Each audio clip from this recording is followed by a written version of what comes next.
Assalamualaikum warahmatullahi wabarakatuh. Perkenalkan saya Wiwi Bidarini, Kepala TPAKB TK Plus Anak Muslim Malang. Dalam video ini saya telah mendokumentasikan kegiatan saya dalam memandu perencanaan pembelajaran berbasis data di sekolah saya sebagai bahan observasi bagi pengawas PAUD untuk melakukan kinerja saya. Untuk itu, saya berharap masukan dari Ibu Pengawas agar saya dapat meningkatkan kompetensi saya. Terima kasih, selamat menyaksikan. Assalamualaikum warahmatullahi wabarakatuh. Bismillahirrahmanirrahim. Teman-teman, sebelum acara kita mulai, saya punya pantun. Ya. Nanti minta tolong dijawab pantunnya dengan Oke. Buah semangka merah merona.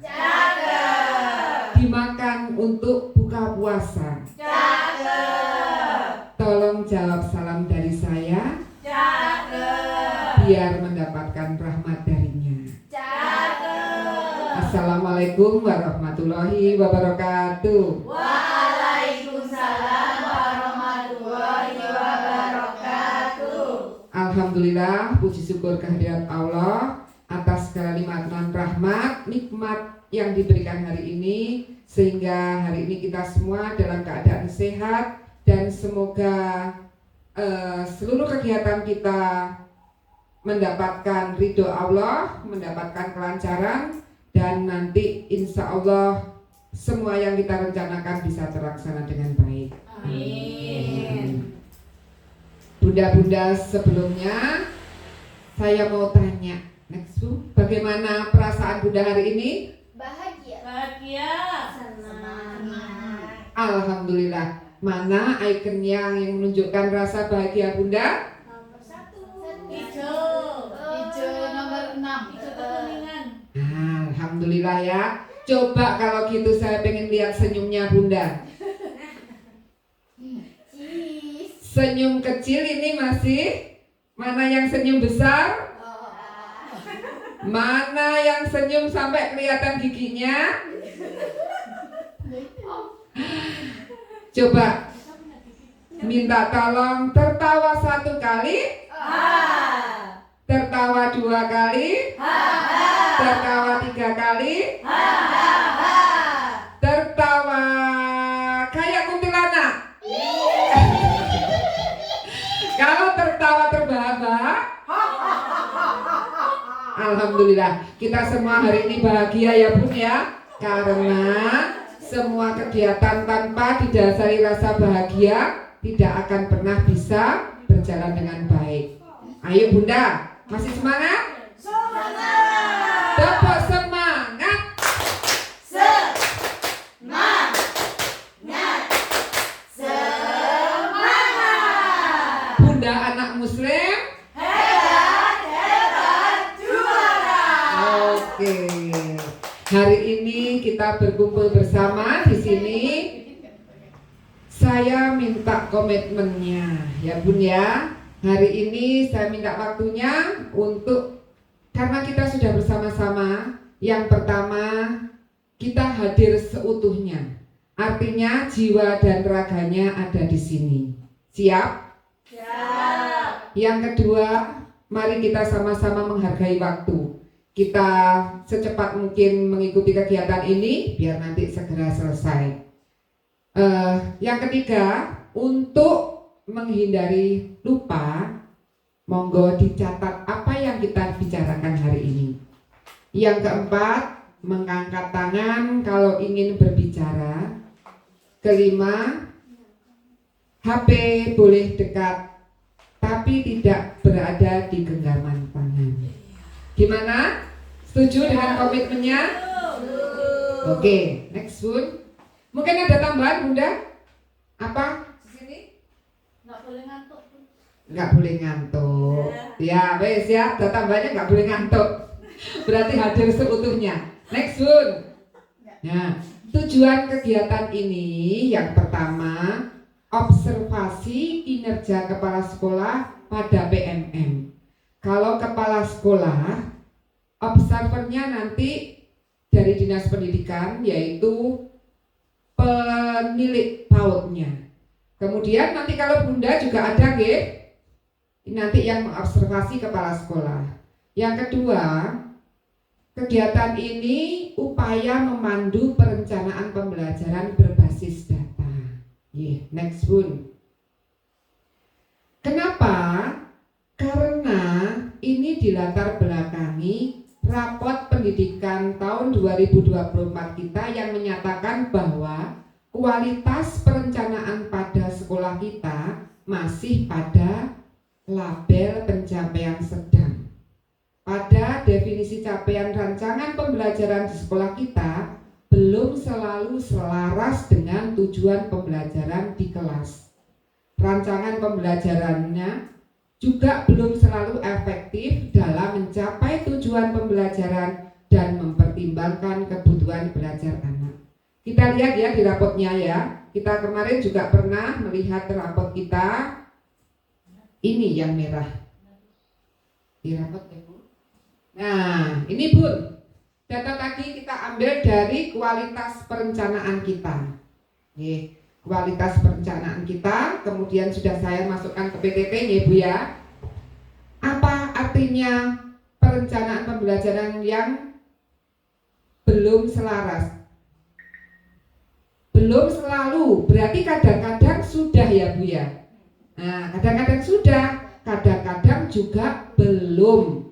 Rancangan pembelajaran belum selalu efektif, berarti kadang-kadang sudah, kadang-kadang belum. Next Bun di PPT-nya. Jadi kita sudah lihat ya di sini di rapot kita. Nah. Oh, ditutup aja Bun? Belum. Ya. Tiap sekolah pasti punya rencana program. Nah, apa yang menjadi tantangan dalam merancang program? Apa Bun? Monggo. Yang pertama apa? Kalau kita merancang program, pasti ada tantangannya, pasti ada kendalanya juga. Apa yang dirasakan bunda-bunda ini? Biaya. Apa Bun? Biaya. Kemudian apa lagi?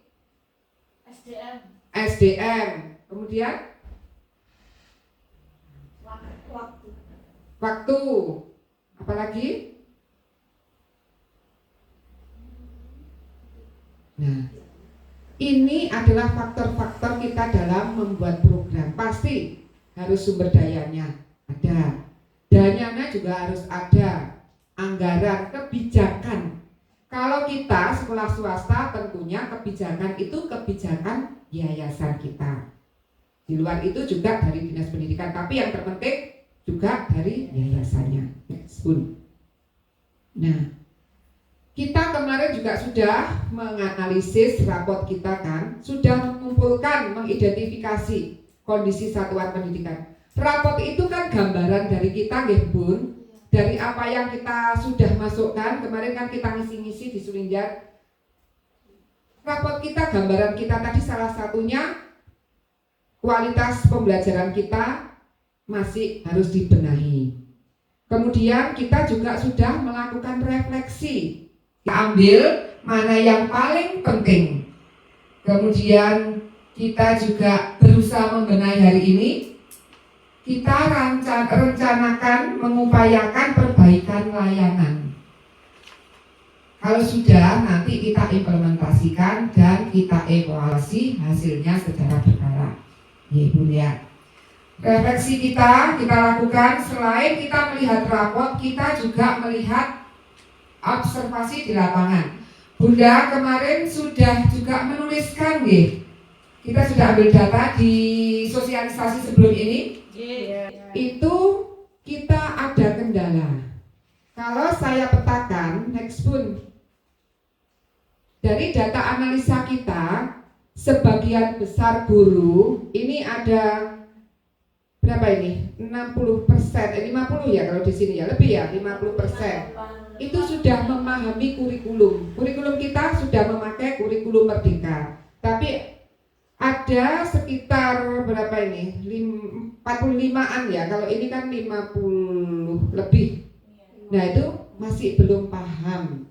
Kemudian kenapa belum selalu konsisten dalam melakukan rancangan pembelajaran? Karena masalah manajemen waktu. Berarti ada dua kendala atau tantangan yang harus kita pecahkan bersama. Satu, masalah SDM-nya belum memahami kurikulum. Yang kedua, masalah manajemen waktu. Padahal goalnya, harapan kita memperbaiki rapot pendidikan ini, goalnya rancangan pembelajaran yang dibuat guru sesuai dengan tujuan pembelajaran. Betul napa mboten, Bun? Kemudian yang kedua, rancangan pembelajaran yang dibuat guru efektif sesuai tujuan pembelajaran. Betul? Kemudian rancangan pembelajaran yang dibuat guru sesuai dengan kebutuhan belajar anak. Tapi ternyata kita ada tantangannya, ada hambatannya tadi yang sudah kita lakukan identifikasi sebelumnya. Tanya saya, ada dua hal yang perlu kita pecahkan, mungkin ada masukannya? Pengadaan workshop untuk pemahaman kurikulum. Oke, yang lain? Untuk manajemen waktu mungkin lebih dimampatkan lagi, mungkin seperti yang dekat-dekat ini hari Sabtu sudah bisa kita mulai untuk merancang bersama. Oh gitu. Jadi, lain usulan yang lain, Bun? Rancangan pembelajarannya itu CP-nya kan hampir sama ya Bun untuk setiap layanan. Jadi bisa didiskusikan lebih awal sehingga lebih siap untuk membuat rancangan pembelajaran hariannya. Oh gitu ya. Jadi intinya yang satu tadi, untuk meningkatkan SDM kita lakukan workshop ya. Workshop ini kita juga perlu waktu juga, mungkin juga biaya ya Bu ya. Tapi yang paling bisa kita lakukan yang tanpa biaya, tanpa menunggu waktu, kita mengaktifkan kombel kita. Bagaimana Bu? Itu setiap Sabtu kita duduk bersama, diskusi, membicarakan CP, juga tujuan pembelajaran, biar yang belum paham itu juga bisa tercover. Jadi semacam apa ya Bu ya? Semacam ya diskusi, semacam sharing, semacam yang bisa mengajari yang belum bisa, itu apa ya namanya ya? Teman sejawat, apa itu? Ya, kok lupa jadinya. Sharing teman sejawat ya, jadi gitu ya. Capaian pembelajaran itu kalau di PAUD kita berada di fase fondasi ya. Kalau SD, SMP, SMA juga sudah beda. Kalau di PAUD namanya fase fondasi. Tujuannya, kalau zaman kurikulum K13 itu namanya STP, standar tingkat pencapaian anak, STPPA. Nah, kalau di kurikulum Merdeka diganti menjadi capaian pembelajaran. Harapannya pada akhir fase fondasi ini, anak menunjukkan kegemaran mempraktekkan dasar-dasar nilai agama dan budi pekerti, kebanggaan terhadap dirinya, dasar-dasar kemampuan literasi, matematika, sains, teknologi, rekayasa, dan seni untuk membangun sikap positif terhadap belajar dan kesiapan untuk mengikuti pendidikan dasar. Itulah capaian. Jadi sama, mulai dari 0, di PAUD itu kan 0 sampai 6 tahun, ya ini tujuannya. Yang membedakan adalah ATP, alur tujuan pembelajaran. Di KB tentunya lebih ringan daripada di TKA dan di TKB. Jadi bedanya kalau di 6 ya, kalau di KB anak-anak mulai mengikuti kegiatan agama, menirukan saja. Kalau di TK sudah mulai bisa. Kemudian kalau di TKB sudah sama bacaan. Yang membedakan itu yang dinamakan alur tujuan pembelajaran ya. Ini hanya contoh, tapi yang jelas ada alur tujuan pembelajaran itu yang menyediakan pemerintah. Tapi tidak terlepas Kalau kemarin di kurikulum sebelumnya K13 itu ada menu generik, kita nggak bisa meninggalkan menu generik dan juga nggak bisa meninggalkan K13. Jadi sama sebetulnya, ya. Oke. Jadi ini Bunda sudah paham ya. Kemudian ada capaiannya itu, kalau ini kan globalnya. Di capaian pembelajaran itu ada 3 elemennya. Apa Bun elemennya? Agama dan berbakti. Kemudian yang kedua? Yang ketiga? Ya, mungkin teman-teman yang baru belum bisa menerjemahkan ini karena ini masih global. Seperti ini ya, di elemen 6, kemudian sub 6-nya anak percaya kepada Tuhan, capaian pembelajarannya, kompetisi yang diharapkan menunjukkan sikap positif atas ibadah sesuai agama dan kepercayaan masing-masing. Nah, ini masih perlu diterjemahkan. Ya, mungkin bunda-bunda yang sudah bisa, kita kan tadi setuju menghidupkan kombel. Yang di TKA nanti bisa gabung sama bunda yang sudah senior, ya, yang junior gabung dengan yang sudah senior, berembuk. Untuk TKA itu standarnya seperti apa? Karena tidak terlepas dari menu sebelumnya, menu generik ataupun K13. Sama yang TKB juga seperti itu, ya. Yang masih senior merapat ke juniornya. Jadi biar dibantu menerjemahkan kata-kata ini menjadi kegiatan.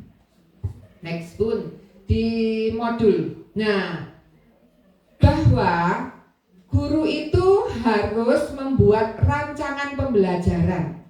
Mengapa Bun kok kita harus membuat rancangan pembelajaran?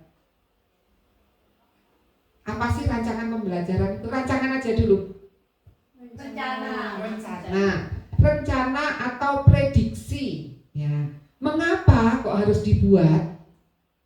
Biar lebih mudah untuk melakukan proses pembelajarannya. Tuh, kemudian apa lagi Bun? Tertata. Lebih siap. Karena pembelajaran di TK ada alat, ada bahan, ada macam-macam yang harus disiapkan. Kalau kita membuat rancangan pembelajaran, tentunya ketika melaksanakan kegiatan pembelajaran lebih mudah. Ya, gurunya nggak usah sibuk, tetapi gurunya tinggal mengamati anak-anak bermain. Juga tentunya tujuan pembelajaran kita bisa tercapai. Itu nggih. Nah, modul ini juga panjang ya Bu ya. Bundanya ada kendala di modul?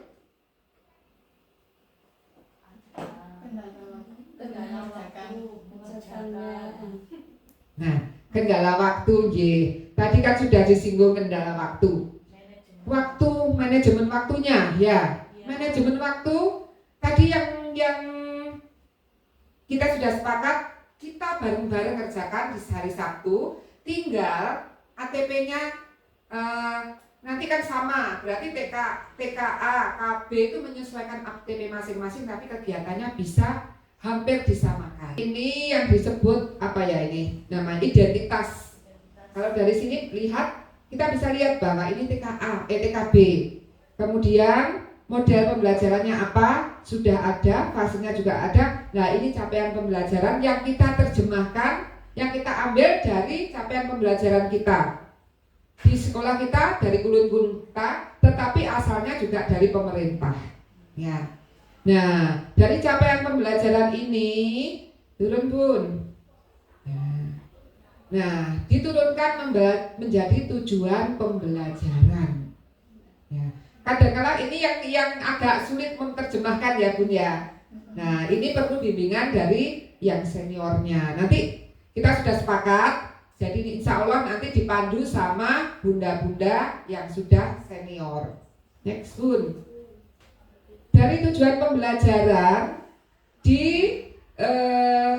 dikecilkan menjadi tujuan kegiatan. Kalau tujuan pembelajaran itu biasanya tujuan besar dalam 1 minggu. Ya Bun ya, betul. Kemudian hariannya kan ada. Anaknya ngapain, diturunkan menjadi tujuan kegiatan. Nah, tujuan kegiatan ini ada rumusnya juga. Nama rumusnya, cara menulisnya aja. Ya, Cara menulisnya ABC. A ini audien, berarti anak dapat. B-nya behavior. Behavior itu keadaan. Behavior itu apa ya Bun ya? Kondisi ya? Ini kondisi. Behavior itu melakukan apa? Misalnya anak dapat, nah mampu bersabar, ini behaviornya. C, ketika makan minum, ini conditionnya. Terus D-nya degrade, apa? Menunggu waktu berbuka. Nah, dengan sabar. Ya, ini itu rumus ABCD-nya, ya Bun ya. Nah, ini perlu berlatih memang Bun, ya. Nanti berarti setiap Sabtu kita sepakati untuk bersama-sama duduk bareng membicarakan tujuan pembelajaran kita. Bun, ada yang ditanyakan sampai sini? Terus untuk yang di hariannya itu kan yang di bawah ada yang per harian Bu? Ada. Yang di harian itu bisa diambil dari tujuan kegiatan ini langsung kopas aja apa gimana? Apa nggak usah anak mampunya gitu? Cuma belajar coba sih Bu bawah. Soalnya yang kemarin itu ada yang dapat, ada yang langsung kegiatannya gitu. Tujuan anak dapat memang. Enggak sih itu loh. Indikatornya lah itu loh.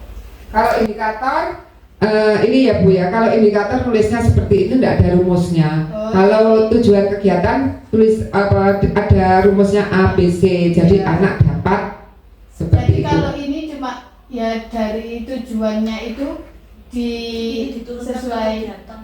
Iya, betul Bu. Jadi kalau tujuan pembelajaran tujuan kegiatan yang di atas itu biasanya dirangkum selama seminggu. Nah, diturunkan, diambil dari ini, tapi penulisannya anak dapat belajar melakukan ibadah puasa selama kegiatan di sekolah. Nah, ini kurang degree-nya. Ya, belum ada degree-nya. Ya. Biasanya tanpa diingatkan. Kalau yang 6 yang sosem biasanya tanpa diingatkan, tanpa itu.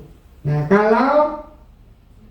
ini sudah ada degree-nya dengan senang hati, berarti ini yang dinilaikan seninya, dia bisa mengekspresikan seni dengan senang atau enggak. Nah, seperti itu. Oke, yang lain?